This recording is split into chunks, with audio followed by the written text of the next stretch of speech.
Тэгэхээр гэрэл зургийн өдрүүдийг бол өмнө нь зөвхөн Улаанбаатар хотноос зохион байгуулдаг байсан.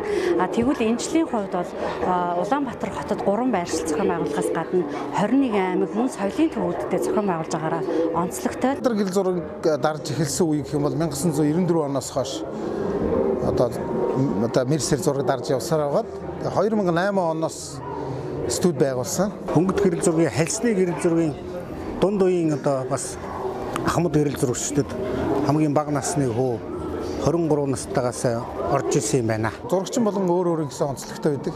Энэ цаг үе бол цахим сошиал ертөнцийн цаг үе. Тэр цаг үе бол хальсны технологид бол байгалийн байдлыг тэр гэрлэн циклон гэж байхгүй. Тэр бол яг байгаа орчин тэрүүгээрэл хальсны гэрэл зурагчийн уран сайхны чадвараар буудаг гэсэн. Одоо чинь зарим нь байгалийн зураг, зарим нь одоо чинь аж байдлын зураг ч юм уу, тэгээд эсвэл арт, тэгээд одоо хөрөг зураг гэдэг юм. Миний хувьд бол аж байдал хөрөг зургийг ер нь дагнаж зураг дардаг.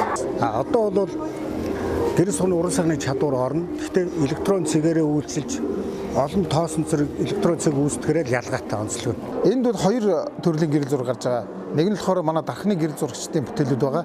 Нөгөөх нь болохоор 21 аймгийн гэрэл зурагчдын хамтран гаргасан хиймэр гэдэг адууны гэрэл зургийн үзэсгэлэн байгаа. Тэгэхээр гэрэл зургийн 7 хоногуд маань яг жил болгон одоо энэ цаг хугацаанд төлөвлөж байгаа. Үүгээрээ бол яаж юм гэхээр тодорхой ивент арга хэмжээг яг тухайн жилээр нь төлөвлөснөөрөө өөр улс орноос бол яг энэ гэрэл зургийн төрлийг сонирхдаг энэ хүмүүсийг яг тухайн цаг хугацаанд Монгол улстай уран авчрах.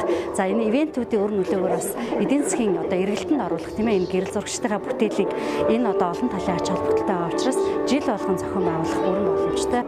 Энэ адууны гэрэл зургийн үзэсгэлэн бол бас их онцлогтой гоё үзэсгэлэн гэж би бодож байгаа. Яг тэгэхээр Монгол хүн болгон моринд дуртай тийм болохоор яг энэ адууны гэрэл зургийн үзэсгэлэн илүү гоё сонирхолтой болов гэж би бодож байна. Уран сайхны соёл урлагийн салбартаа харилцах тийм хэмжээний хөгжиж ирсэн учраас тэр хальсны үеэс энэ өнгөт хальсны үеэс би бол энэ дижитал цахим сошиал руу орсон хүний хувьд бол шантаргүй байлгүй байх. Үйлчлэгийн байгуул болохоор хүмүүс аль болохоор хальсны үед бол даруулаад зураг харуулж чаддгүй байсан. Одоо бол харуулаад цахимаар ингээд харж байгаад аль сайнаа хийчих болж шүү дээ. Ийм ялгаа байна л да. Тэгэхээр шантаргүй зөндөө байсан. Өнөөдрийн арга хэмжээ бол гэрэл зургийн сургалт явагдаж байна. За энэ сургалт нь бол одоо гэрэл зураг сонирхогчд болон гэрэл зургийг сонирхож эхэлж байгаа хүмүүс зориулсан анхан шатны ойлголт, гэрэл зургийн түүхийн тухай, за дээрэс нь дархны гэрэл зургийн түүхийн тухай, мөн сүүлийн үед одоо гэрэл зурагчид ямар чиг хандлагаар зураг дардаг болж байгаа энэ чиг хандлагын талаар хилцүүлэг ярьцлага хийж байна. Тэрнийхтэй 36 кадрыг 42 болтол нь ашигладаг байсан. Тэр их нарийн бас нэг технологиор залгаж хийдэг байсан. Тэгэхээр нэг хүнд бол 3 кадр л хамгийн дээд боломж байсан баггүй. Тэн дотроос нэг зураг сонгох. Тэгэхээр гэрэл зурагчны маш их чадвар тэнд л үлдэж байсан гэсэн үг.